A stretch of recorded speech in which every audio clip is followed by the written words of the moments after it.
70억이라. 엄마, 아빠가 다 준비해뒀어. 때려봐. 그럼 폭행죄로 고소 한 건 더 추가야. 피고 김혜미에게 전액 상속됨을 인정합니다. 그리고 그 순간 서울 은평구 불광동 낡은 빌라 302호. 혜미는 아침부터 정신없이 움직였습니다. 75세 엄마의 약 봉지를 펼쳐놓고 하나하나 손으로 눌러 확인했죠. 혈압약, 치매약, 소화제. 하루 3번, 식후 30분. 메모지에 적힌 시간표를 벽에 붙여두고 또 확인합니다. 엄마 밥 드세요. 식탁 위에 미역국과 흰 쌀밥을 놓았습니다. 엄마는 숟가락을 들었다가 멈칫했어요. 공중에 든 손이 떨립니다. 혜미가 엄마 손을 잡아 밥을 떠서 입에 넣어드렸죠. 엄마가 천천히 씹으며 어딘가 먼 곳을 바라봤습니다. 재훈이가 언제 오려나. 혜미의 손이 잠깐 멈췄습니다. 재훈, 오빠 이름을 듣는 것만으로도 가슴이 답답해졌어요. 27년, 그 긴 세월 동안 단 한 번도 엄마 얼굴을 보러 오지 않은 사람. 1997년 IMF가 터지고 아버지 공장이 부도났을 때 운영 자금 3억 원을 들고 사라진 사람. 엄마, 오빠 생각은 하지 마세요. 왜? 내 아들인데. 엄마는 고개를 돌렸습니다. 혜미는 입술을 꾹 깨물고 식탁을 정리했어요. 설거지를 하면서 창밖을 봤습니다. 낡은 빌라 단지 사이로 겨울 햇살이 비쳤죠. 저 멀리 산 너머 어딘가에 아버지가 남긴 황무지가 있습니다. 아무도 사지 않는 그냥 버려진 땅. 현관문 앞에 우편함을 열었습니다. 광고지 몇 장, 그리고 갈색 봉투 하나. 혜미는 봉투를 들어 올렸어요. 묵직했습니다. 발신인 란에 LH 한국 토지주택 공사라고 적혀 있었죠. 뭐지? 봉투를 뜯었습니다. A사 용지 한 장이 나왔어요. 제목이 눈에 들어왔습니다. 토지 수용 보상금 안내. 혜미는 숨을 참고 글을 읽어 내려갔습니다. 경기도 고양시 일산동구 신도시 개발지구. 해당 필지에 대한 수용 절차가 완료되었으며, 그리고 마지막 줄. 보상금 총액 70억 원. 혜미의 손이 떨렸습니다. 70억? 70억 원. 아버지가 남긴 그 쓸모없던 황무지가 신도시 개발 지역에 포함되었다는 겁니다. 믿을 수가 없었어요. 손에 든 종이가 진짜인지 다시 확인했습니다. LH 직인이 선명하게 찍혀 있었죠. 엄마, 이거 봐요. 엄마는 소파에 앉아 멍하니 TV를 보고 있었습니다. 혜미가 종이를 들이밀었지만 엄마는 눈을 가늘게 뜨고 고개만 끄덕였어요. 그래, 뭔데? 아버지 땅이요. 70억이래요. 70억. 엄마는 아무 말이 없었습니다. 그저 화면 속 드라마를 보며 손을 무릎 위에 얹고 있을 뿐이었죠. 혜미는 주저앉아 종이를 다시 봤습니다. 이게 진짜라면 엄마 병원비, 요양원비, 그리고 자신의 빚까지 다 갚을 수 있습니다. 아니, 남습니다. 많이 남아요. 이제 좀 숨 쉴 수 있겠다. 그날 저녁 혜미는 엄마에게 미역국을 끓여드렸습니다. 기분이 좋아서 계란도 풀어넣고 참기름도 한 숟가락 더 넣었죠. 식탁을 차리고 엄마를 부르려는데 현관문을 누가 두드렸습니다. 현관문이 거칠게 울렸습니다. 혜미는 고개를 들었습니다. 인터폰을 눌렀지만 화면에 아무도 보이지 않았어요. 다시 두드렸습니다. 더 세게. 이번엔 문짝이 흔들릴 만큼 세차게 두드렸습니다. 누구세요? 대답이 없었습니다. 혜미는 문고리를 잡고 조심스럽게 문을 열었어요. 그리고 그 앞에 선 사람을 봤습니다. 50대 중반쯤 돼 보이는 남자. 검은색 패딩을 입고 머리는 반백이었죠. 얼굴은 부어 있었고 눈가에 주름이 깊게 패여 있었습니다. 그 사람이 혜미를 보며 입꼬리를 올렸어요. 혜미야, 나다. 혜미의 몸이 굳었습니다. 27년 만에 들은 목소리. 기억 속 오빠의 얼굴과는 많이 달랐지만 그 눈빛만은 똑같았어요. 탐욕스럽고 차가운 눈빛. 오빠? 맞아. 들어가도 되지? 재호는 대답을 기다리지 않고 현관문을 밀고 들어왔습니다. 신발도 벗지 않은 채 거실로 걸어 들어갔죠. 혜미는 뒤따라 들어가며 입을 열었습니다. 오빠, 갑자기 왜? 어머니, 장남 왔습니다. 재호는 소파에 앉아있던 엄마 앞에 무릎을 꿇고 큰 절을 올렸습니다. 엄마는 눈을 동그랗게 뜨고 재훈을 봤어요. 재훈이구나. 엄마가 손을 떨며 재훈의 얼굴을 만졌습니다. 재훈은 엄마 손을 잡고 웃었죠. 어머니, 그동안 못 찾아뵈서 죄송합니다. 사업이 바빠서. 혜미는 뒤에서 그 모습을 지켜봤습니다. 가슴이 무너지는 기분이었어요. 사업이 바빴다고? 27년 동안 단 한 통의 전화도 단 한 푼의 생활비도 보내지 않았던 사람이? 오빠, 혜미가 불렀지만 재호는 고개도 돌리지 않았습니다. 엄마만 바라보며 말했죠. 어머니, 제가 이제 모실게요. 걱정 마세요. 엄마는 고개를 끄덕이며 눈물을 흘렸습니다.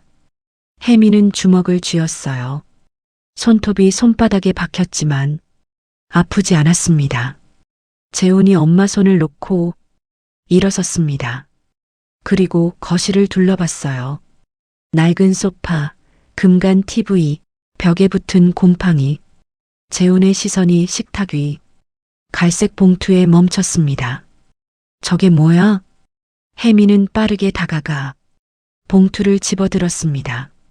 하지만 재훈이 더 빨랐어요. 혜미의 손에서 봉투를 낚아챘죠. 오빠, 그건. 재훈은 봉투 안에서 종이를 꺼내 읽었습니다. 천천히 한 글자 한 글자. 그리고 입꼬리가 올라갔어요. 70억이라. 재훈이 종이를 접어 주머니에 넣었습니다. 혜미가 손을 내밀었지만 재훈은 한 발짝 물러섰죠. 오빠, 그거 내 거야. 내 거? 이게? 재훈이 웃었습니다. 비웃음이었어요. 이게 내 거라고? 아버지 땅이잖아. 아버지 땅은 장남인 내 거야. 혜미는 말문이 막혔습니다. 재훈은 소파에 털썩 앉으며 다리를 꼬았어요. 내일 같이 가. 서류 확인해야지. 오빠, 27년 동안 어디 있었어? 엄마 한 번도 안 찾아왔잖아.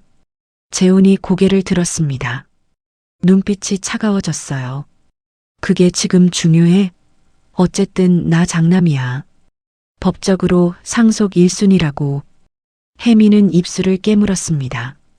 재훈은 일어서서 엄마에게 다가갔어요. 엄마 어깨를 토닥이며 부드럽게 말했죠. 어머니, 걱정 마세요. 제가 다 알아서 할게요. 엄마는 고개를 끄덕이며 웃었습니다. 혜미는 그 모습을 보며 주먹을 쥐었어요. 혜미는 주먹을 쥔 채 그 자리에 서 있었습니다. 재훈이 집에 들어온 지 사흘째. 혜미는 한숨도 제대로 못 잤습니다. 밤마다 거실에서 들려오는 오빠의 코 고는 소리가 귓전을 찔렀죠. 엄마 방 옆 작은 방은 어느새 재훈의 차지가 되어 있었습니다. 아침부터 재훈은 부산하게 움직였습니다. 혜미가 엄마 아침 식사를 챙기고 있는데 재훈이 거실 서랍장을 뒤지기 시작했어요. 오빠, 뭐 찾아? 그냥 옛날 물건들 좀 보려고. 재훈의 손이 서랍 깊숙이 들어갔다 나왔다를 반복했습니다. 혜미는 그 모습을 지켜보다 깨달았죠. 인감 도장을 찾고 있다는 걸요. 그거 찾지 마. 엄마 도장은 내가 보관하고 있어. 재훈이 고개를 돌렸습니다. 눈빛이 차갑게 식어 있었어요. 야, 내가 뭔데 엄마 도장을 관리해? 엄마 아들은 나야 하나. 27년 동안 어디 있다가 이제 와서 아들 행세야? 혜미의 목소리가 떨렸습니다. 참아왔던 분노가 목구멍까지 치밀어 올랐죠. 재훈은 비웃듯 코웃음을 쳤어요. 법적으로 장남인 내가 상속 1순위야. 알지? 딸년이 아무리 효도했어도 소용없어. 그 말에 혜미는 숨이 막혔습니다. 법이라는 단어 앞에서 자신이 얼마나 무력한지 뼈저리게 느껴졌어요. 재훈은 자리에서 일어나 혜미 앞으로 다가왔습니다. 딱 한 발자국 거리까지요. 숨소리가 코앞에서 들렸죠. 어디 법원에 가서 물어봐. 장남 몫이 얼만지. 넌 기껏해야 절반도 못 받아. 혜미는 뒤로 물러났습니다. 등이 벽에 닿았어요. 재훈의 시선이 혜미를 짓눌렀죠. 그리고 말이야, 소송하려면 변호사 선임해야 되는데 돈 있어? 변호사비만 몇 천씩 나가는데? 재훈이 손가락으로 혜미의 어깨를 툭툭 쳤습니다. 그 순간 혜미는 온몸이 굳어버렸어요. 합의하자. 어차피 넌 이길 수 없어. 내가 적당히 챙겨줄게. 적당이라는 말이 귀에 꽂혔습니다. 70억을 두고 적당이라니요. 혜미는 입술을 깨물었어요. 피 맛이 났죠. 그때 엄마 방에서 소리가 들렸습니다. 재훈아, 어디 갔니? 재훈이 휙 돌아서며 밝은 목소리로 대답했어요. 네, 어머니. 금방 가요. 그리고 혜미를 힐끗 보며 낮게 속삭였습니다. 생각해봐. 시간 많지 않아. 재훈이 엄마 방으로 들어가자 혜미는 그 자리에 주저앉았습니다. 다리에 힘이 풀려버렸어요. 손이 파들파들 떨렸죠. 저녁 무렵 재훈은 엄마 팔을 부축해 거실로 나왔습니다. 웃으며 말했죠. 어머니, 오늘 외식 갑시다. 제가 삼겹살 사드릴게요. 엄마가 환하게 웃었습니다. 우리 아들 효자네. 혜미는 부엌 구석에서 그 모습을 지켜봤습니다. 가슴이 저려왔어요. 27년 동안 혼자 엄마 밥 챙기고 병원 모시고 기저귀 갈아들인 건 자신인데 삼겹살 한 번에 엄마 마음이 저렇게 쉽게 넘어가다니요. 재훈이 혜미를 보며 말했습니다. 혜미야, 너도 갈래? 아, 근데 내 돈으로 가는 거 아니니까 걱정 마. 조롱이 섞인 말투였습니다. 혜미는 고개를 저었어요. 나 집에 있을게. 그래, 내 맘대로 해. 재훈이 엄마를 데리고 나가자 집안은 텅 비었습니다. 혜미는 소파에 앉아 핸드폰을 꺼냈어요. 검색창에 무료 법률 상담이라고 쳤죠. 손가락이 떨려서 글자가 제대로 입력되지 않았습니다. 한참을 헤매다가 법률구조공단이라는 곳을 찾았어요. 홈페이지에서 소속 변호사 목록을 뒤졌습니다. 박서준, 서초동 정의법률사무소 예약 문자를 넣었습니다. 그때 핸드폰에 문자가 왔습니다. 재훈이었어요. 합의 안 하면 소송 건다. 소송비는 있냐? 혜미는 핸드폰을 꽉 쥐었습니다. 손에서 땀이 배어 나왔죠. 문자를 읽고 또 읽었어요. 합의라는 단어가 눈에 박혔습니다. 합의하면 70억 중에서 얼마나 받을 수 있을까요? 재훈은 분명 터무니없이 적은 금액을 제시할 겁니다. 10억? 아니면 5억? 혜미는 상상만 해도 치가 떨렸어요. 27년 동안 혼자 감당한 세월이 5억으로 환산되는 거라면 차라리 혜미는 고개를 저었습니다. 아니에요. 포기할 수 없었죠. 아버지가 남긴 마지막 유산이었으니까요. 밤 10시가 넘어서 재훈과 엄마가 돌아왔습니다. 엄마는 기분이 좋아 보였어요. 재훈이 엄마 팔을 잡아 부축하며 말했죠. 어머니, 오늘 즐거우셨죠? 그럼 우리 아들 덕분에. 엄마를 방에 눕히고 나온 재훈이 거실 소파에 털썩 앉았습니다. 그리고 혜미를 봤어요. 생각해봤어? 혜미는 대답하지 않았습니다. 재훈이 한숨을 쉬었죠. 야, 현실을 봐. 넌 법적으로 불리해. 나는 장남이고 엄마도 내 편이야. 법원 가면 뻔하거든.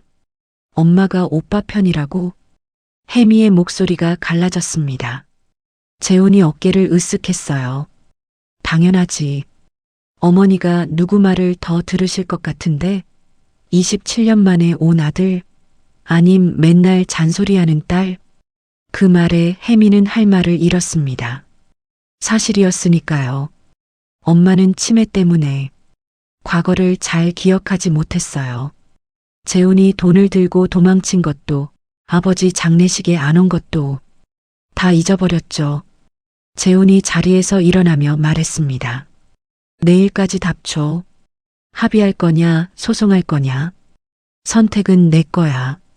그리고 방으로 들어가 문을 닫았습니다. 혜미는 어둠 속에 홀로 남았어요. 핸드폰 화면에는 여전히 재훈의 문자가 떠 있었습니다. 혜미는 화면을 꺼버렸죠. 하지만 어둠 속에서도 그 글자들이 눈에 어른거렸습니다.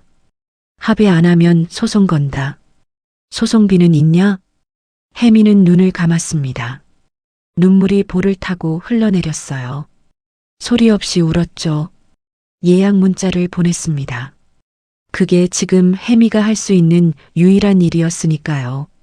그게 지금 혜미가 할 수 있는 유일한 일이었으니까요. 혜미는 새벽 5시에 눈을 떴습니다. 아니, 정확히 말하면 잠을 잔 게 아니었죠. 밤새 천장만 바라보다 어느새 창문이 희끗해진 겁니다. 침대 옆 탁자 위 핸드폰 화면에는 박서준 변호사 사무실 예약 확인 문자가 떠 있었습니다. 오전 10시, 이제 5시간 남았습니다. 혜미는 몸을 일으켜 부엌으로 향했습니다. 엄마 아침 식사를 준비해야 했으니까요. 27년 동안 단 하루도 거르지 않았던 일이었습니다. 냄비에 물을 올리고 쌀을 씻으며 혜미는 문득 손을 멈췄습니다. 어제 재훈이 던진 말이 귓가에 맴돌았거든요. 법적으로 장남인 내가 상속 1순위야. 알지? 혜미는 헛웃음을 흘렸습니다. 법적으로요, 법적으로. 27년 동안 엄마 밥상 차린 게 법적으로는 아무 의미도 없다는 건가요? 쌀뜨물을 따르는데 손이 떨렸습니다. 물이 싱크대 바닥으로 튀었습니다. 혜미는 숨을 깊이 들이마셨습니다. 진정해야 했습니다. 오늘 변호사를 만나면 뭔가 방법이 있을 겁니다. 분명 있을 거예요. 아침 7시 엄마를 깨웠습니다. 엄마, 진지 드세요. 엄마는 멍한 눈으로 혜미를 바라봤습니다. 한참을 그렇게 쳐다보더니 갑자기 얼굴이 환해졌습니다. 재훈이가 왔다며? 어제 꿈 아니었지? 혜미의 가슴이 철렁 내려앉았습니다. 네, 엄마. 오빠 왔어요. 그래, 우리 아들. 얼마나 보고 싶었는데. 혜미야, 오빠한테 잘해줘야 해. 알았지? 혜미는 입술을 깨물었습니다. 대답 대신 고개만 끄덕였습니다. 식사를 마친 엄마를 방에 눕히고 혜미는 옷장 깊숙한 곳에서 낡은 상자 하나를 꺼냈습니다. 먼지가 수북이 쌓인 플라스틱 박스였습니다. 뚜껑을 열자 오래된 종이 냄새가 났습니다. 그 안엔 아버지가 남긴 서류들이 가지런히 정리되어 있었습니다. 혜미는 한 장 한 장 넘겼습니다. 토지대장, 낡은 통장, 병원 영수증, 그리고 맨 밑에 누렇게 바랜 편지 한 통이 있었습니다. 봉투 겉면엔 아버지의 삐뚤빼뚤한 글씨로 이렇게 적혀 있었습니다. 혜미에게. 혜미는 숨이 멎는 것 같았습니다. 이 편지의 존재를 까맣게 잊고 있었거든요. 아버지가 돌아가시기 한 달 전 병상에서 건네주셨던 거였습니다. 당시엔 너무 슬퍼서 제대로 읽지도 못하고 상자에 넣어둔 채 잊고 살았던 겁니다. 손이 떨렸습니다. 봉투를 뜯는데 종이가 찢어질까봐 조심스럽게 열었습니다. 편지를 펼쳤습니다. 우리 막내딸 혜미에게. 아빠가 이 글을 쓸 때쯤이면 아마 너는 또 병원에서 밤을 지새우고 있겠구나. 미안하다. 아빠가 더 튼튼했으면 내가 덜 고생했을 텐데. 혜미야, 아빠가 한 가지만 말해주마. 고양시 일산 동구에 있는 그 황무지 말이다. 재훈이 그놈이 언젠가 분명 돌아올 거야. 돈 냄새를 맡으면 귀신같이 나타나는 놈이니까 그때 이 땅 문제로 싸움이 날 게 뻔하다. 그러니 잘 들어라. 아빠가 그 땅을 판 적이 없다. 단 한 번도. IMF 때 은행에서 아무리 독촉해도 끝까지 안 팔았어. 왜냐고? 그건 너 때문이다. 오랫동안 엄마 모시느라 고생한 우리 딸한테 남겨줄 게 그것밖에 없었거든. 몇 해 전부터 신도시 개발이 확정됐다. 곧 보상금이 나올 거야. 그때까지 절대 팔지 마라. 알았지?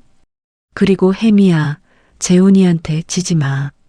법적으로 어쩌고 하면서 겁주겠지만 아빠가 남긴 서류들 잘 챙기면 이길 수 있어. 신한은행 은평지점 지하에 아빠 명의 대여금고가 있다. 열쇠는 아빠 낡은 지갑 안쪽에 숨겨뒀어. 거기 가면 내가 필요한 게 전부 있다. 아프지 말고 엄마 잘 모시고. 아빠는 항상 내 편이야. 2020년 가을 아버지가 편지를 읽는 내내 혜미의 눈에선 눈물이 뚝뚝 떨어졌습니다. 종이가 젖어 글씨가 번졌습니다. 혜미는 편지를 가슴에 꼭 안았습니다. 목이 메어 소리가 나오지 않았습니다. 아버지는 알고 계셨던 겁니다. 재훈이 돌아올 거란 걸, 그리고 혜미가 고생할 거란 걸 오래전부터 이미 다 내다보고 계셨던 거예요. 혜미는 울음을 참으며 상자를 뒤졌습니다. 아버지 지갑이 어디 있었더라. 분명 이 안에 있을 텐데. 상자 구석에서 낡은 가죽 지갑이 나왔습니다. 지퍼를 열고 안쪽을 뒤졌습니다. 명함 하나, 영수증 몇 장, 그리고 안감을 만져보니 뭔가 딱딱한 게 느껴졌습니다. 실밥을 조심스럽게 뜯었습니다. 그 안에서 작은 황동 열쇠 하나가 나왔습니다. 핸드폰 시계를 봤습니다. 9시 30분. 변호사 사무실 가려면 지금 나가야 했습니다. 혜미는 편지와 열쇠를 조심스럽게 가방에 넣었습니다. 그리고 거울을 봤습니다. 눈은 퉁퉁 부었고 얼굴은 헬쑥했습니다. 하지만 눈빛만은 어제와 달랐습니다. 혜미는 거울 속 자신에게 작게 속삭였습니다. 이제 안 당해. 현관문을 열고 나서는데 재훈이 방에서 나왔습니다. 어디가? 혜미는 대답하지 않았습니다. 그냥 계단을 내려갔습니다. 재훈이 뒤에서 소리쳤습니다. 야, 김혜미. 오늘까지라고 했지? 합의서 들고 집에 와 있어. 안 그러면 내일 바로 법원 간다. 혜미는 멈추지 않았습니다. 계단을 내려가며 가방 속 열쇠를 꽉 쥐었습니다. 아버지가 남긴 무기, 이제 그걸 찾으러 가는 겁니다. 빌라 밖으로 나오자 찬바람이 뺨을 스쳤습니다. 혜미는 고개를 들어 하늘을 올려다봤습니다. 잿빛 구름 사이로 햇살이 비쳤습니다. 오전 9시 30분 혜미는 서초동 정의법률사무소 앞에 섰습니다. 낡은 오피스텔 건물 5층이었습니다. 엘리베이터를 타고 올라가는 동안 가슴이 두근거렸습니다. 손에 든 가방 안엔 아버지의 편지와 신한은행 대여금고 열쇠가 들어 있었죠. 5층 복도 끝 정의법률사무소라는 작은 간판이 보였습니다. 혜미는 문을 열고 들어갔습니다. 좁은 사무실 안에 책상 2개와 서류 캐비닛이 빼곡했습니다. 창가 쪽 책상에 앉아있던 남자가 고개를 들었습니다. 김혜미 씨 맞으시죠? 박서준입니다. 30대 후반으로 보이는 남자였습니다. 검은테 안경을 쓰고 있었고 깔끔하게 빗은 머리가 인상적이었습니다. 박서준은 일어나서 악수를 청했습니다. 혜미는 떨리는 손으로 악수를 받았습니다. 앉으세요. 예약 문자에 간략히 적어주셨던데 오빠분이 상속 문제로 협박하신다고요? 네, 맞아요. 혜미는 가방에서 재훈이 보낸 문자 메시지 캡처 화면을 꺼냈습니다. 박서준은 안경을 올리며 화면을 들여다봤습니다. 합의 안 하면 소송 건다. 소송비는 있냐? 참 뻔뻔하네요. 박서준은 혀를 찼습니다. 그리곤 책상 서랍에서 메모지를 꺼냈습니다. 일단 정리해 봅시다. 돌아가신 아버님께서 남기신 토지가 신도시 개발로 70억 보상금이 나왔다. 맞죠? 네. 그런데 27년간 연락 끊고 지내던 오빠가 갑자기 나타나서 자기가 장남이니까 상속 1순위라고 주장한다? 맞아요. 법적으로도 그렇다면서. 박서준은 고개를 끄덕였습니다. 그리곤 천천히 말했습니다. 법정 상속분으로만 따지면 오빠 말이 맞긴 합니다. 혜미의 얼굴이 굳었습니다. 박서준은 손을 들어 진정시키며 말을 이었습니다. 하지만 유언장이 있으면 얘기가 달라집니다. 공증받은 유언장이 있다면 법정 상속분보다 우선해요. 아버님이 유언장을 남기셨을 가능성은 없나요? 혜미는 가방을 열었습니다. 떨리는 손으로 아버지의 편지를 꺼냈습니다. 박서준에게 건넸습니다. 박서준은 편지를 펼쳐 읽기 시작했습니다. 읽는 동안 그의 눈빛이 달라졌습니다. 은행 금고에 준비해뒀다 이건. 박서준은 편지를 다시 읽었습니다. 그리곤 혜미를 똑바로 쳐다봤습니다. 혜미 씨, 이 열쇠 갖고 계시죠? 혜미는 고개를 끄덕이며 가방에서 작은 황동 열쇠를 꺼냈습니다. 박서준은 열쇠를 받아들고 뒤집어 봤습니다. 열쇠 손잡이 부분에 작은 글씨가 새겨져 있었습니다. 신한은행 은평지점 금고 번호 312. 박서준은 안경을 벗고 눈을 비볐습니다. 그리곤 다시 안경을 쓰며 말했습니다. 혜미 씨, 지금 당장 은행 가셔야 합니다. 금고 안에 뭐가 들어있는지 확인해야 해요. 그런데 혜미는 망설였습니다. 오빠가 벌써 찾아간 건 아닐까요? 아니요. 대여금고는 명의자가 돌아가시면 열쇠만으론 열 수 없어요. 상속인 전원 동의서나 법원 명령이 필요하거든요. 그런데 아버님이 혜미 씨를 공동 임차인으로 미리 등록해 두셨을 가능성이 있어요. 편지에 열쇠까지 남겨두신 분이라면 그 절차도 밟아두셨을 거예요. 은행에 가서 확인해 봐야 합니다. 혜미는 가슴이 두근거렸습니다. 박서준은 재킷을 걸쳤습니다. 제가 같이 가겠습니다. 법률 자문이 필요할 수도 있으니까요. 정말요? 네. 이 사건 제가 맡겠습니다. 박서준은 명함을 꺼내 혜미에게 건넸습니다. 수임료는 나중에 얘기하죠. 일단 금고부터 열어봅시다. 혜미와 박서준은 서둘러 사무실을 나섰습니다. 택시를 타고 은평구로 향했습니다. 차 안에서 박서준이 물었습니다. 오빠분이 아버님 돌아가셨을 때 장례식 오셨나요?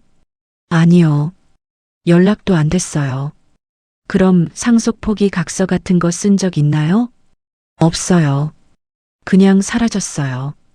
27년 동안. 박서준은 고개를 끄덕였습니다. 그럼 법적으론 여전히 상속인 자격이 있습니다. 하지만 유언장만 있으면 달라져요. 유언장이 법정 상속분보다 우선하거든요. 택시가 신한은행 은평지점 앞에 섰습니다. 혜미는 내리면서 심호흡을 했습니다. 박서준이 먼저 은행 문을 열어줬습니다. 안으로 들어가자 차가운 에어컨 바람이 얼굴을 스쳤습니다. 대여금고 업무 보러 왔습니다. 박서준이 안내 데스크 직원에게 말했습니다. 직원은 고개를 끄덕이며 전화기를 들었습니다. 금고 담당자 불러드릴게요. 잠시만 기다려주세요. 혜미는 대기 의자에 앉았습니다. 손이 차가웠습니다. 박서준이 옆에 앉으며 작게 말했습니다. 긴장하지 마세요. 아버님이 준비해 두신 거예요. 잠시 후 정장을 입은 여자 직원이 나왔습니다. 대여금고 업무시죠? 이쪽으로 오세요. 직원은 지하로 내려가는 계단을 안내했습니다. 혜미와 박서준은 뒤따라 내려갔습니다. 지하 금고실은 조용했습니다. 형광등 불빛만 차갑게 내려왔습니다. 금고 번호가 어떻게 되시죠? 3일이요. 직원은 금고실 벽면을 따라 걸으며 번호를 확인했습니다. 3일이 번호 앞에 섰습니다. 열쇠 있으세요? 혜미는 떨리는 손으로 열쇠를 건넸습니다. 직원은 열쇠를 받아들고 잠시 컴퓨터 화면을 확인했습니다. 공동 임차인으로 김혜미 씨 성함이 등록되어 있네요. 신분증 확인 후 바로 열어드리겠습니다. 직원은 열쇠를 금고 구멍에 넣고 돌렸습니다. 찰칵 소리가 났습니다. 금고 문이 열렸습니다. 직원이 안에서 긴 금속 상자를 꺼냈습니다. 여기서 확인하시면 됩니다.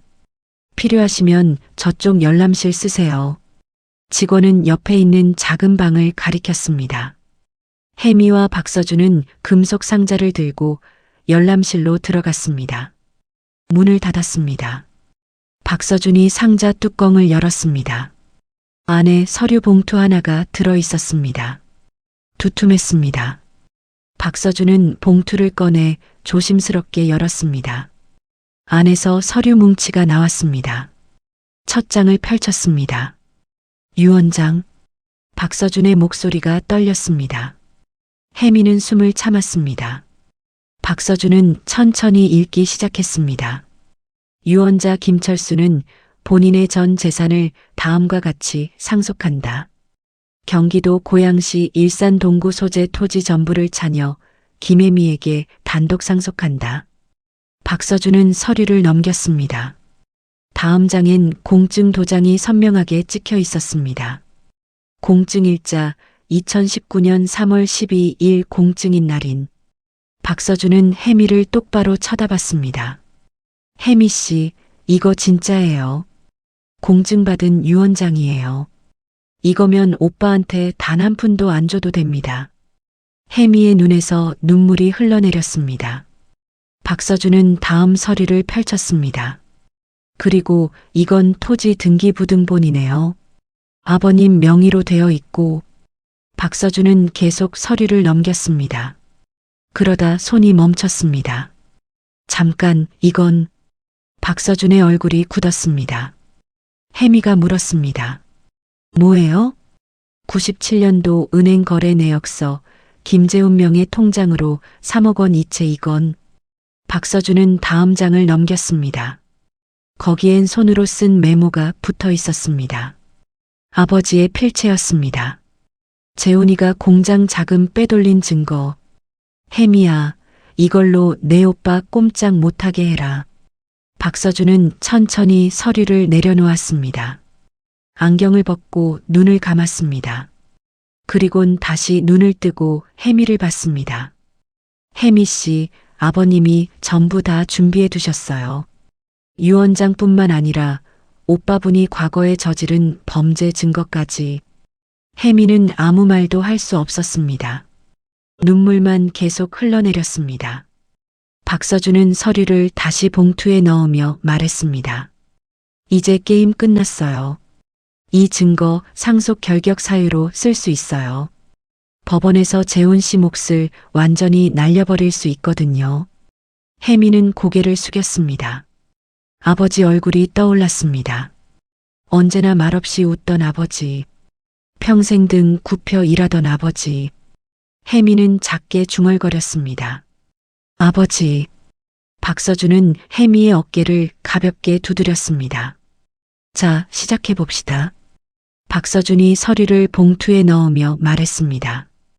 혜미 씨, 오늘 정말 잘 오셨어요. 이 정도면 충분합니다. 오늘 밤 소장 초안 잡고 내일 아침 법원에 접수하겠습니다. 혜미는 고개를 끄덕였습니다. 공증 유언장 원본, 횡령 증거, 토지 등기부등본. 아버지가 남긴 무기들이 박서준의 손 안에 가지런히 담겼습니다. 수임료는요? 판결 후 정산하죠. 혜미 씨 이기면 그때 받겠습니다. 혜미는 처음으로 마음 깊은 곳에서 안도감이 올라오는 걸 느꼈습니다. 혼자가 아니구나. 고맙습니다, 변호사님. 정말요. 사무실을 나서는 혜미의 발걸음은 한결 가벼워져 있었습니다. 302호로 돌아오니 재훈은 소파에 누워 TV를 보고 있었습니다. 혜미를 힐끗 봤다가 다시 화면으로 눈을 돌렸죠. 혜미는 엄마 방부터 들여다봤습니다. 엄마는 침대에 누워 잠들어 있었습니다. 얼굴이 평온했습니다. 혜미는 조용히 문을 닫았습니다. 부엌에서 물 한 컵을 따르는데 거실 쪽에서 재훈의 목소리가 낮게 들렸습니다. 나야. 내일 아침 일찍 움직여야 해. 준비해놔. 전화 통화였습니다. 혜미는 귀를 세웠지만 더 이상 들리지 않았습니다. 재훈은 볼륨을 낮추고 방으로 들어가 문을 잠갔습니다. 혜미는 물컵을 내려놓았습니다. 손이 차가웠습니다. 다음 날 아침 혜미는 박서준과 함께 법원에서 소장 접수를 마쳤습니다. 가압류 신청도 동시에 진행됐습니다. 박서준이 접수증을 혜미에게 건넸습니다. 이제 공이 넘어갔습니다. 재훈 씨한테 소장이 송달되면 그때부터 판이 바뀌어요. 혜미는 접수증을 가방에 넣었습니다. 302호로 향하는 발걸음이 이상하게 무거웠습니다. 빌라 계단을 올라가는데 옆집 문이 열렸습니다. 60대 여자였습니다. 아, 혜미 씨. 아까 어머니. 혜미는 걸음을 멈췄습니다. 뭐요? 아침 일찍 구급차 같은 게 왔던데. 오빠분이 어머니 모시고 나가시던데요. 무슨 일 있어요? 혜미는 계단을 2칸씩 뛰어올라 현관문을 열었습니다. 엄마 방으로 달려갔습니다. 침대가 비어 있었습니다. 엄마 약 봉지, 혈압약, 치매약, 전부 사라져 있었습니다. 옷장을 열었습니다. 엄마 옷 몇 벌이 없었습니다. 재훈 방 문을 두드렸습니다. 대답이 없었습니다. 문을 열었습니다. 텅 비어 있었습니다. 재훈 짐도 없었습니다. 혜미는 핸드폰을 꺼냈습니다. 재훈에게 전화를 걸었습니다. 신호음만 울렸습니다. 다시 걸었습니다. 또 신호음만. 박서준에게 전화했습니다. 변호사님, 재훈이 엄마를 데려갔어요. 아침에 구급차 불러서요. 잠시 침묵이 흘렀습니다. 예상했던 수입니다. 요양병원에 맡겼을 가능성이 높습니다. 어디 병원인지 알 수 있어요? 재훈 씨가 신청인으로 되어 있으면 혜미 씨한테 알릴 의무가 없어요. 지금 당장은 파악이 어렵습니다. 혜미는 벽에 등을 기댔습니다. 다리에 힘이 풀렸습니다. 제가 알아볼 수 있는 방법이 없어요? 법원 통하면 됩니다. 시간이 좀 걸리지만 찾을 수 있어요. 저한테 맡기세요. 전화를 끊었습니다. 혜미는 그 자리에 서 있었습니다. 엄마 방을 다시 들여다봤습니다. 빈 침대, 벽에 걸린 달력. 혜미는 달력을 손가락으로 짚었습니다. 분노가 올라왔습니다. 천천히 그러나 확실하게. 며칠 뒤 혜미는 서초구 반포동 고급 아파트 32평형 앞에 섰습니다. 박서준이 어렵게 알아낸 재훈의 주소였습니다. 현관 초인종을 눌렀습니다. 문이 열렸습니다. 재훈이 술 냄새를 풍기며 나타났습니다. 야, 뭐야? 왜 왔어? 혜미는 가방에서 서류 봉투를 꺼내 재훈 가슴팍에 툭 쳐넣었습니다. 내용 증명이야. 잘 받아둬. 소장은 법원에서 따로 날아올 거야. 재훈의 얼굴이 일그러졌습니다. 뭐? 내용 증명? 내가 감히? 내가 감히 했어. 혜미는 목소리를 낮췄습니다. 떨리지 않았습니다. 아버지 유언장 있어. 공증 받은 거. 그리고 오빠가 1997년에 공장 돈 빼돌린 증거도 다 있어. 이제 법정에서 보자. 재훈의 눈이 흔들렸습니다. 뭐라고? 유언장? 그게 어디 있어? 은행 금고에 있었어. 아버지가 미리 만들어 두셨더라고. 전 재산 나한테 준다고. 오빠 몫은 하나도 없어. 이 미친년이. 재훈이 손을 번쩍 들어 올렸습니다.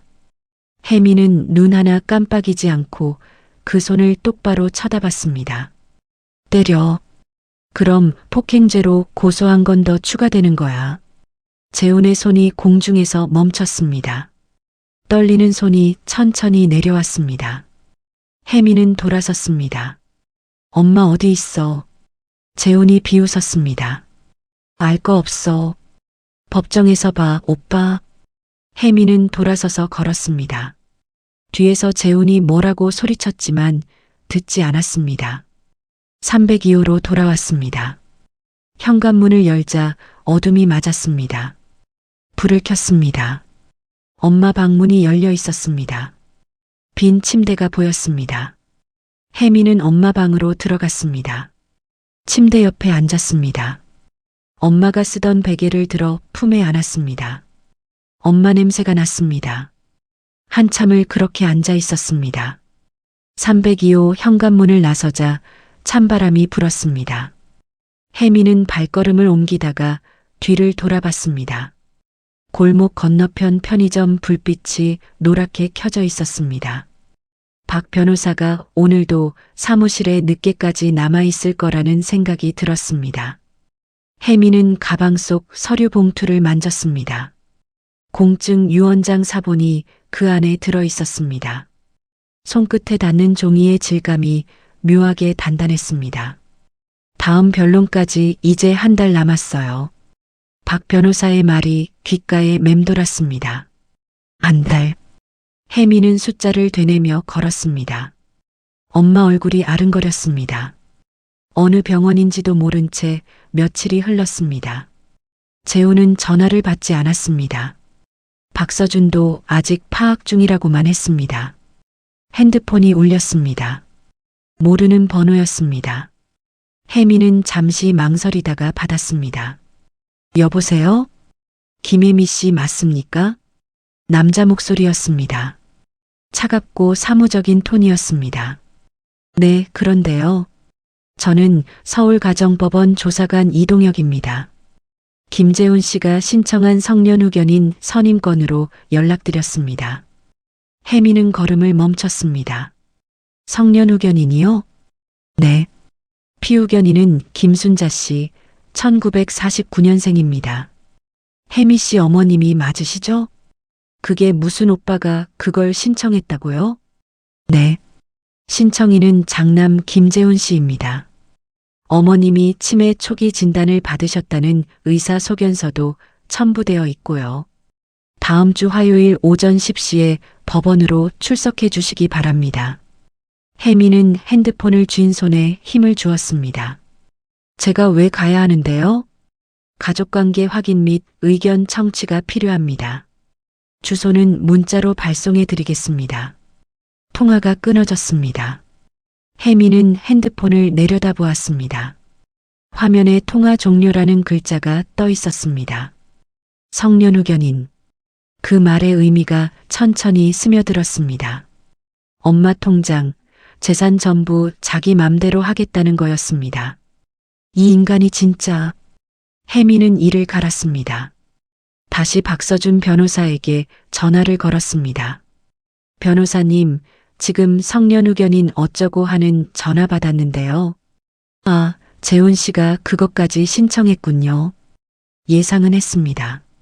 박 변호사의 목소리는 침착했습니다. 그럼 어떡해요? 오빠가 엄마 후견인이 되면 일단 법원 출석하세요. 혜미 씨도 반대 의견을 낼 수 있어요. 제가 동행하겠습니다. 근데 엄마는 지금 어디 계신 거예요? 오빠한테 연락도 안 되고 법원에서 조사관이 직접 확인할 겁니다. 걱정하지 마세요. 혜미는 한숨을 내쉬었습니다. 전화를 끊고 302호로 돌아왔습니다. 여탕 휴게실은 텅 비어 있었습니다. 혜미는 구석자리에 앉았습니다. TV에서는 저녁 뉴스가 흘러나왔습니다. 화면 속에서 앵커가 말했습니다. 경기도 고양시 일산 동구 신도시 개발 사업이 본격화되면서 토지 보상금 지급이 시작됐습니다. 평균 보상액은 필지당 50억 원에서 100억 원 사이로 알려졌습니다.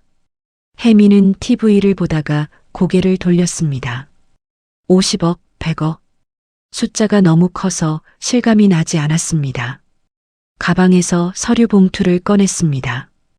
유언장 사본을 펼쳤습니다. 전 재산을 차녀 김혜미에게 단독 상속한다. 아버지의 글씨였습니다. 삐뚤빼뚤했지만 또렷했습니다.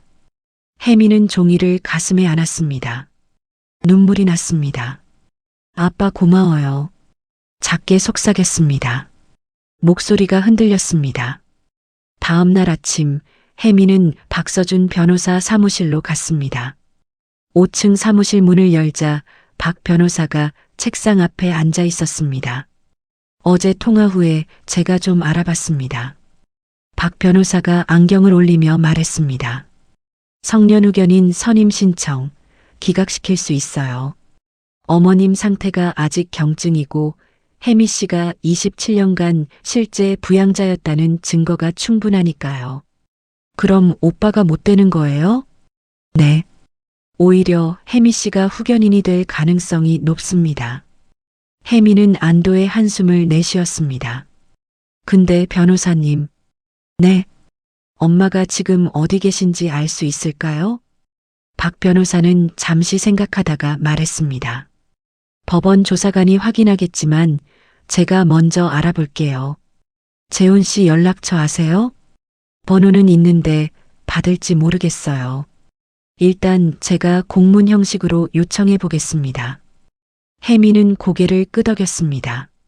사무실을 나와 계단을 내려가는데 핸드폰이 울렸습니다. 재훈이었습니다.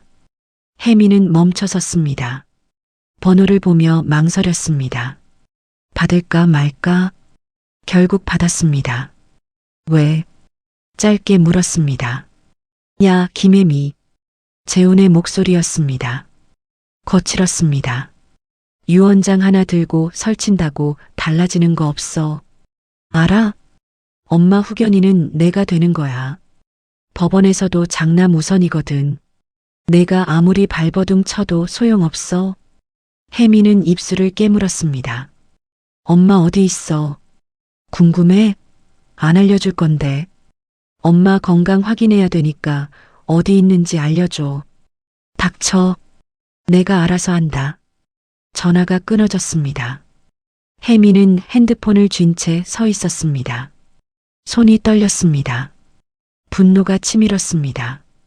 계단을 내려가다가 주저앉았습니다. 무릎에 힘이 풀렸습니다. 엄마. 혜미는 얼굴을 감쌌습니다. 눈물이 흘러내렸습니다. 한 달 뒤면 본 변론이었습니다. 법정에서 오빠와 마주 앉아야 했습니다. 유언장을 증거로 내밀고 27년의 한을 풀어야 했습니다. 하지만 지금 이 순간 혜미는 그저 엄마가 보고 싶었습니다. 엄마 얼굴이 보고 싶었습니다. 그날 밤 집에서 불을 끄고 누워 혜미는 천장을 보았습니다. 형광등 불빛이 깜빡거렸습니다. 핸드폰에 저장된 엄마 사진을 꺼냈습니다. 3년 전 사진이었습니다. 엄마가 웃고 있었습니다. 엄마, 조금만 기다려요. 제가 꼭 데려올게요. 혜미는 사진을 쓰다듬었습니다. 내일 아침 박 변호사에게 다시 연락하기로 마음먹었습니다. 법원 조사관에게도 엄마 소재 확인을 요청하겠다고 다짐했습니다. 한 달. 그 시간이 지나면 법정에서 모든 게 결판 날 거였습니다. 혜미는 눈을 감았습니다. 어둠 속에서 아버지의 목소리가 들리는 것 같았습니다. 우리 막내딸 힘내라. 혜미는 입술을 깨물었습니다. 눈물을 닦았습니다. 법정 문이 열리자 복도의 웅성거림이 한순간 멈췄습니다. 서울가정법원 본관 3층 417호 높은 천장 아래 차가운 공기가 무겁게 가라앉았죠. 혜미는 박서준 변호사 옆에 앉아 가슴을 짓누르는 침묵을 견뎠습니다. 방청석 뒤편에서 친척 몇 명이 수군거리는 소리가 들렸어요. 모두 재훈 편이었습니다. 재판장 앞 책상 건너편 재훈이 여유롭게 팔짱을 낀 채 앉아 있었어요. 옆에 앉은 변호사가 뭔가 속삭이자 재훈이 비죽 웃었습니다. 마치 이미 이긴 싸움이라는 듯이요. 모두 기립. 판사가 들어왔습니다. 흰머리가 성성한 50대 중반의 남자 판사였어요. 안경 너머로 서류를 훑어보더니 망치를 단 위에 한번 내려놓았죠. 그 묵직한 소리가 법정 안을 가득 채웠습니다. 사건 번호 2024 내아비리 457 상속 재산 분할 및 성년 후견인 선임 취소 청구 사건 지금부터 심리를 시작하겠습니다. 판사의 목소리는 건조했습니다. 감정이라곤 찾아볼 수 없는 톤이었죠. 재훈 측 변호사가 먼저 일어났어요. 재판장님, 원고 김재훈은 고인 김철수의 장남이자 법정 상속 1순위입니다. 피고 김혜미는 고인의 재산을 장기간 단독 점유하며 혜미의 손이 떨렸습니다. 테이블 밑에서 주먹을 꽉 쥐었어요. 박서준 변호사가 손등을 가볍게 두드렸죠. 참으라는 신호였습니다. 특히 피상속인 김순자 씨는 치매 환자로 피고가 이를 악용해 재산을 은닉하려 했다는 정황이 명백합니다. 따라서 원고가 성년 후견인으로 선임되어 이에 있습니다. 박서준 변호사가 벌떡 일어났어요. 그의 목소리는 차갑고 단호했습니다. 재판장님, 원고 측 주장은 사실과 다릅니다. 제출할 증거가 있습니다. 판사가 고개를 끄덕였어요. 박서준이 서류 봉투를 꺼내 법정 보조에게 건넸습니다. 누렇게 바랜 서류였어요. 봉투 겉면에는 공증이라는 빨간 도장이 선명하게 찍혀 있었죠. 이건 뭡니까? 재훈 측 변호사가 당황한 목소리로 물었어요. 박서준이 안경을 올리며 답했습니다. 고인 김철수가 2019년 3월 12일 공증받은 유언장입니다. 원본이죠. 방청석이 술렁였습니다. 재훈의 얼굴이 굳어졌어요. 판사가 유언장을 펼쳐 읽기 시작했습니다. 종이 넘기는 바스락 소리만 법정 안을 채웠죠. 김철수는 본인의 전 재산을 다음과 같이 상속한다. 경기도 고양시 일산 동구 소재 토지 전부를 차녀 김혜미에게 단독 상속한다. 장남 김재훈은 1997년 공장 자금 횡령 후 22년간 가족을 유기했으므로 상속에서 제외한다. 판사가 유언장을 내려놓았습니다. 재훈이 벌떡 일어났어요. 거짓말입니다. 그건 위조된 거예요. 아버지가 그런 유언장을 남길 리 없어요. 조용히 하십시오. 판사의 차가운 제지였습니다. 재훈이 다시 주저앉았어요. 박서준이 두 번째 서류를 꺼냈습니다. 재판장님, 추가로 제출하겠습니다. 1997년 당시 원고 김재훈이 고인의 공장 운영 자금 3억 원을 횡령한 증거입니다. 공장 계좌에서 원고 명의 통장으로 이체된 내역과 이후 원고가 잠적한 기록이 모두 담겨 있습니다. 서류가 판사에게 전달됐어요. 재혼 측 변호사가 급하게 말했습니다. 재판장님, 그건 27년 전 일입니다. 공소시효와 무관하게 상속 결격 사유를 판단하는 중요한 자료입니다. 판사가 서류를 꼼꼼히 읽었습니다. 1분, 2분, 시간이 무겁게 흘렀어요. 재훈의 이마에 땀방울이 맺혔죠. 그가 옆 변호사에게 뭐라 속삭였지만 변호사는 고개를 저었습니다. 판사가 망치를 들었어요. 방청석이 숨을 죽였습니다. 유언장은 적법하게 공증되었으며 고인의 유지가 명확합니다. 따라서 경기도 고양시 일산 동구 소재 토지에 대한 신도시 보상금 70억 원은 피고 김혜미에게 전액 상속됨을 인정합니다. 판사의 망치가 단 위에 내려앉았습니다. 혜미의 눈에서 뜨거운 것이 흘러내렸습니다. 박서준이 작게 웃으며 말했죠. 이겼어요. 박서준이 혜미에게 속삭였습니다. 상속세 약 18억 원은 세무서에서 별도로 고지됩니다. 그걸 제하면 실질적으로 52억이에요. 걱정 마세요. 재훈은 의자에서 움직이지 못한 채 앞을 무표정으로 응시했습니다. 옆에 앉았던 변호사가 서류 가방을 들며 냉담하게 말했습니다. 이제 상담이 필요 없겠네요. 변호사가 자리를 떠났습니다. 재훈의 손이 공중에 남아있다가 무릎 위로 떨어졌어요. 혜미는 박서준과 함께 법정 밖 로비로 나왔어요. 박서준이 서류 한 장을 꺼내 보여줬습니다. 이게 가압류 결정문이에요. 판결 전에 이미 재훈 씨 아파트 2채, 예금, 계좌, 자동차 전부에 걸어뒀습니다. 2주 뒤 판결이 확정되면 강제 집행으로 전환됩니다. 그때부터 전부 당신 손으로 돌아오는 거예요. 법원 직원이 다가왔어요. 판결문 수령 확인 서명 부탁드립니다. 혜미가 떨리는 손으로 서명했습니다. 펜을 쥔 손이 멈추지 않았어요. 박서준이 어깨를 두드렸죠. 수고했습니다. 정말로요. 복도 저편에서 재훈이 비틀거리며 나왔어요. 법원 직원 2명이 그를 부축했습니다. 재훈이 혜미를 봤죠. 입을 열었다가 다시 닫았어요. 아무 말도 나오지 않았습니다. 혜미는 그를 지나쳐 걸었어요. 뒤돌아보지 않았습니다. 법원 로비의 햇빛이 유리창을 통해 쏟아졌죠. 따뜻했어요. 27년 만에 처음으로 느껴보는 햇살이었습니다. 법정을 나서자마자 박서준이 혜미의 어깨를 툭 쳤습니다. 축하드립니다. 혜미 씨. 이제 진짜 끝났어요. 혜미는 고개를 끄덕였지만 표정은 여전히 굳어 있었습니다. 52억이라는 숫자가 통장에 찍혔다는 사실보다 27년이라는 세월이 어떻게 이 순간으로 이어졌는지 아직 실감이 나지 않았습니다. 변호사님, 저기 궁금한 게 하나 있어요. 말씀하세요.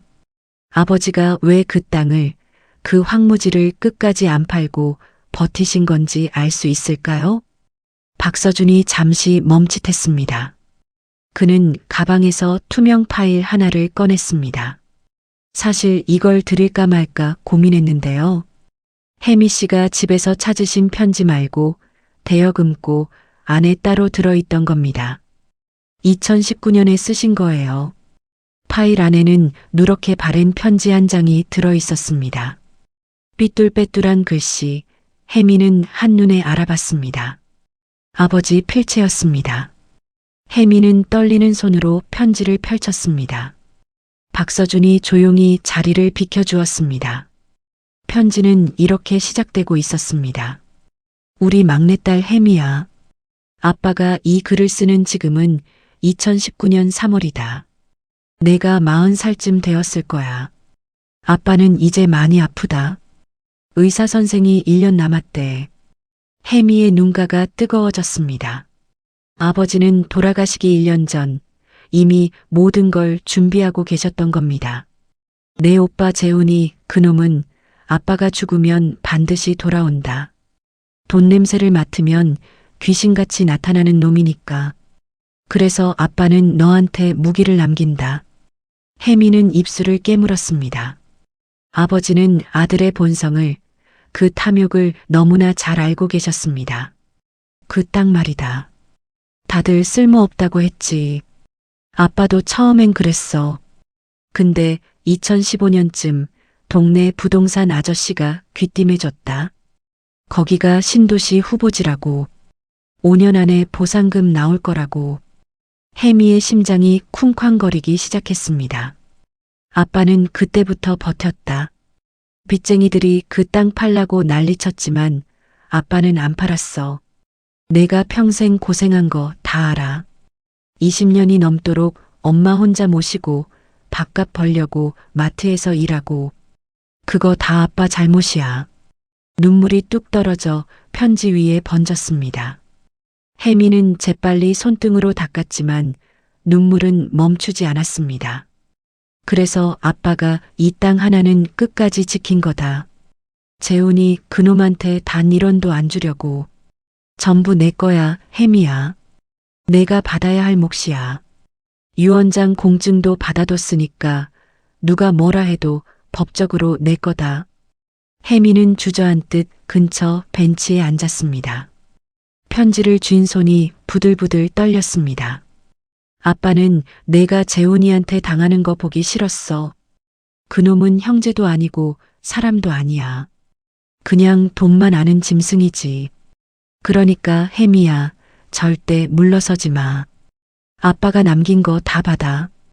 그리고 이제 좀 편하게 살아. 편지의 마지막 문장이 보였습니다. 우리 막내딸, 그동안 정말 애썼다. 사랑한다. 혜미는 편지를 가슴에 꼭 안았습니다. 어깨가 들썩였습니다. 소리내어 울지 않으려 했지만 목구멍에서 흐느낌이 새어나왔습니다. 박서준이 조용히 다가와 물티슈를 건넸습니다. 고인께서 정말 딸 생각이 깊으셨네요. 혜미는 고개를 끄덕였습니다. 말이 나오지 않았습니다. 27년이었습니다. 혜미는 그 긴 세월 동안 단 한 번도 아버지를 원망한 적이 없었습니다. 빚더미에 앉혀서 미안하다고, 재훈이를 못 키워서 미안하다고 아버지는 늘 그렇게만 말씀하셨습니다. 혜미는 그냥 괜찮다고 아빠 잘못 아니라고 대답했습니다. 그런데 아버지는 알고 계셨습니다. 혜미가 얼마나 힘들지, 얼마나 외로울지. 그래서 죽어서도 딸을 지키려 했던 겁니다. 혜미는 천천히 일어섰습니다. 눈물을 닦고 편지를 조심스럽게 접었습니다. 변호사님, 네. 아버지 산소 좀 다녀와도 될까요? 지금 당장요. 박서준이 미소 지었습니다. 당연하죠. 제가 모셔다 드릴게요. 차는 경기도 고양시 쪽으로 달렸습니다. 아버지 산소는 조용한 야산 한쪽에 자리 잡고 있었습니다. 혜미는 묘비 앞에 무릎을 꿇었습니다. 아버지, 목소리가 떨렸습니다. 다 끝났어요, 아버지. 재판에서 이겼어요.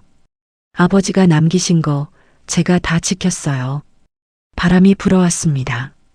나뭇잎이 바스락거렸습니다. 52억이요, 아버지. 저 이제 뭐 해야 할지 모르겠어요. 돈이 이렇게 많으면 사람이 어떻게 살아야 하는지. 혜미는 웃었습니다. 눈물 섞인 웃음이었습니다. 근데 아버지, 전 알아요. 아버지가 이 돈을 왜 남기셨는지. 그냥 편하게 살라고 그러신 거잖아요. 맞죠? 묘비는 대답하지 않았습니다. 하지만 혜미는 느낄 수 있었습니다. 아버지가 미소 짓고 계시는 게 엄마 모시고 좋은 데로 이사 갈게요. 엄마가 베란다에서 꼭 키우고 싶다고 하셨거든요. 이제 그거 해드릴 수 있어요. 혜미는 묘비의 이마를 댔습니다. 사랑해요, 아버지. 정말 감사해요. 돌아오는 길 차창 밖 풍경이 달라 보였습니다.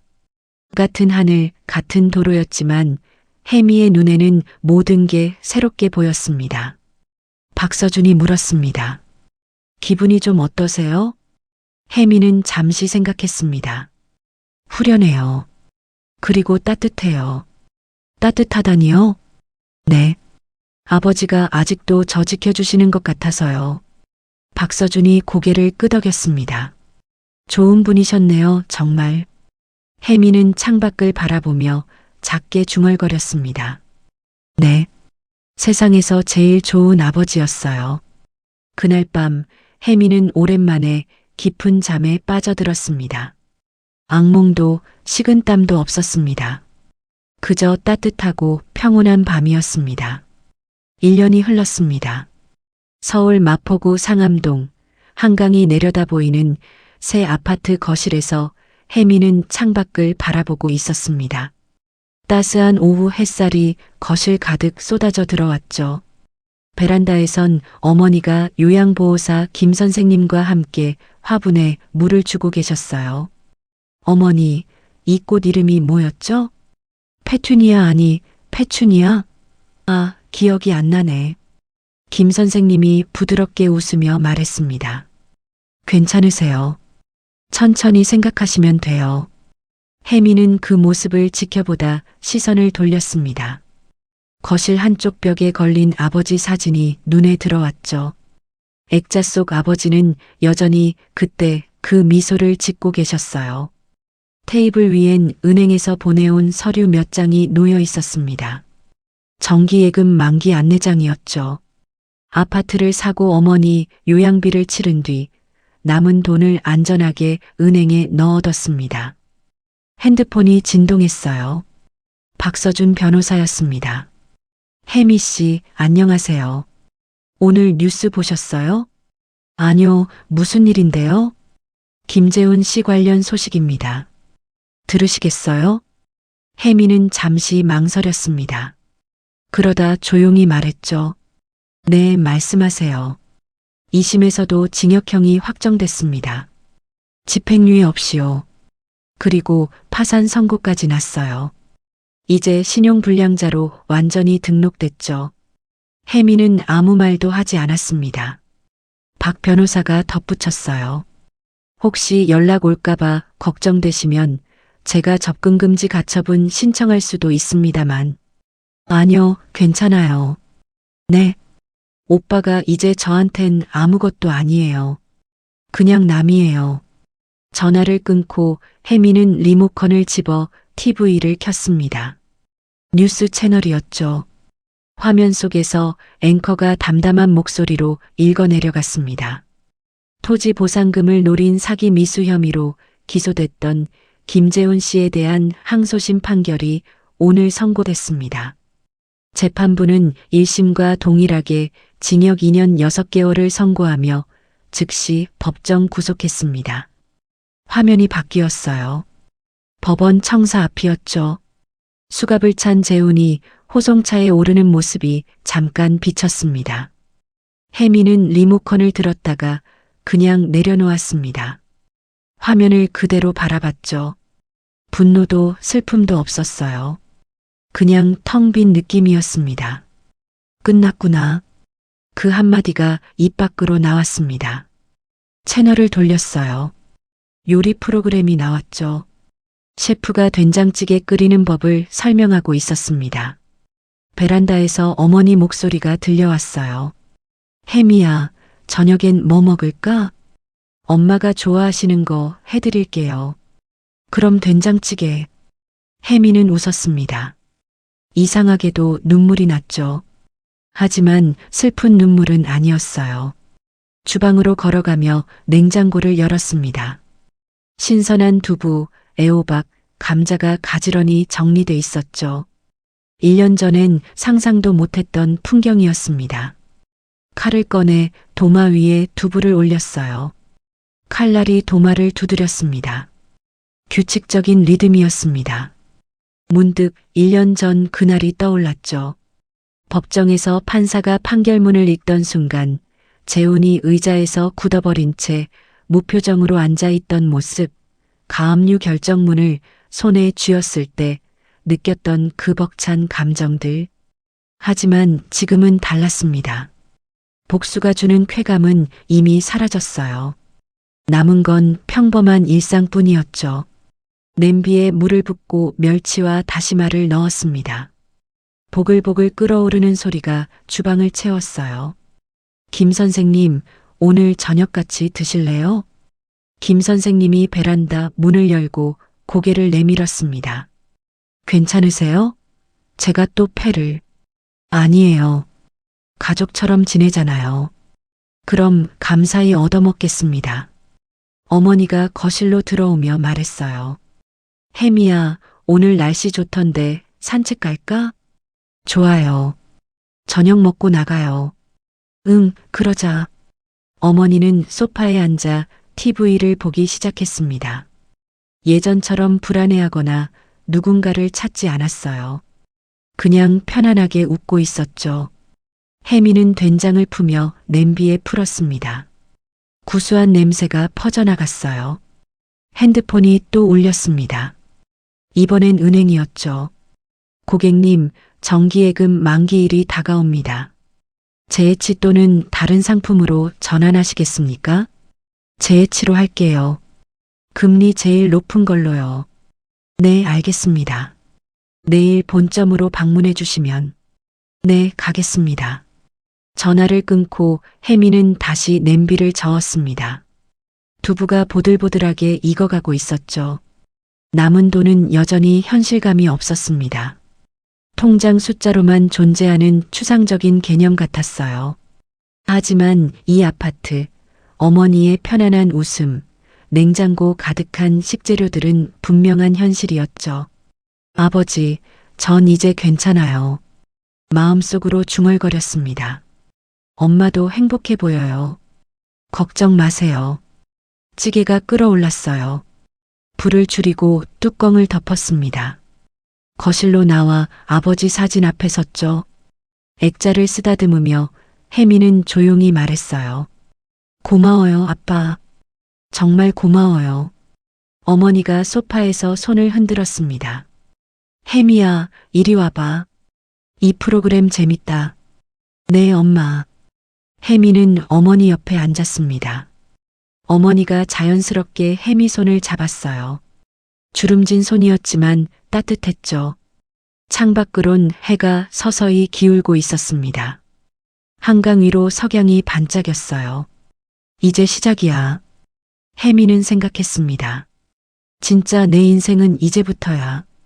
27년간 짊어졌던 짐을 내려놓은 어깨가 가벼웠습니다.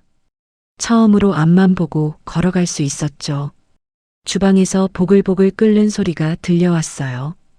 된장찌개가 다 됐나 봅니다. 혜미는 일어서며 말했어요. 엄마, 김 선생님 밥 먹어요.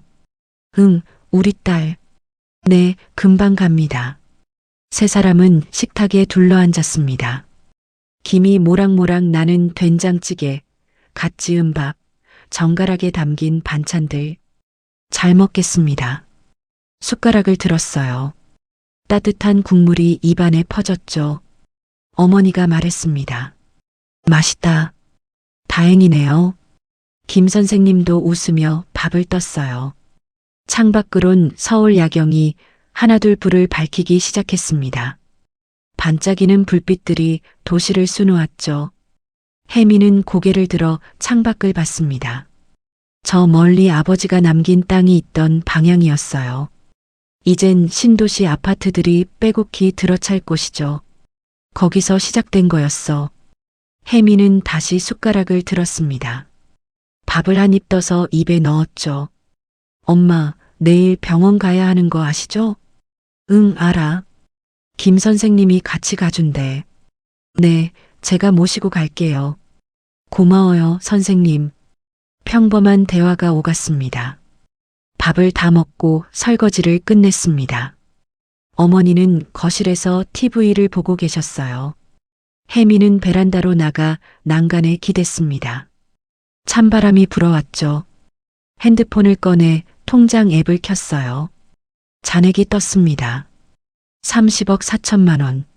아파트를 사고 요양비를 내고 남은 돈이었습니다. 아직도 실감이 나지 않았어요. 하지만 이젠 알았습니다. 이 돈의 진짜 의미를요. 자유. 더 이상 아무것도 두렵지 않았어요. 누가 뭐라 하든 무슨 일이 생기든 이젠 혼자서도 어머니를 지킬 수 있었으니까요. 핸드폰을 주머니에 넣고 하늘을 올려다봤습니다. 별이 총총했어요. 아빠 잘 자요. 작게 속삭였습니다. 바람이 머리카락을 흩날렸죠. 혜미는 미소 지었습니다. 진짜 진심으로. 여기는 사연 나누는 평상. 오늘 이야기에 공감하셨다면 구독과 좋아요 부탁드립니다. 당신의 이야기도 댓글로 함께 나눠주세요. 사연 나누는 평상에서 다음 이야기로 다시 만나요.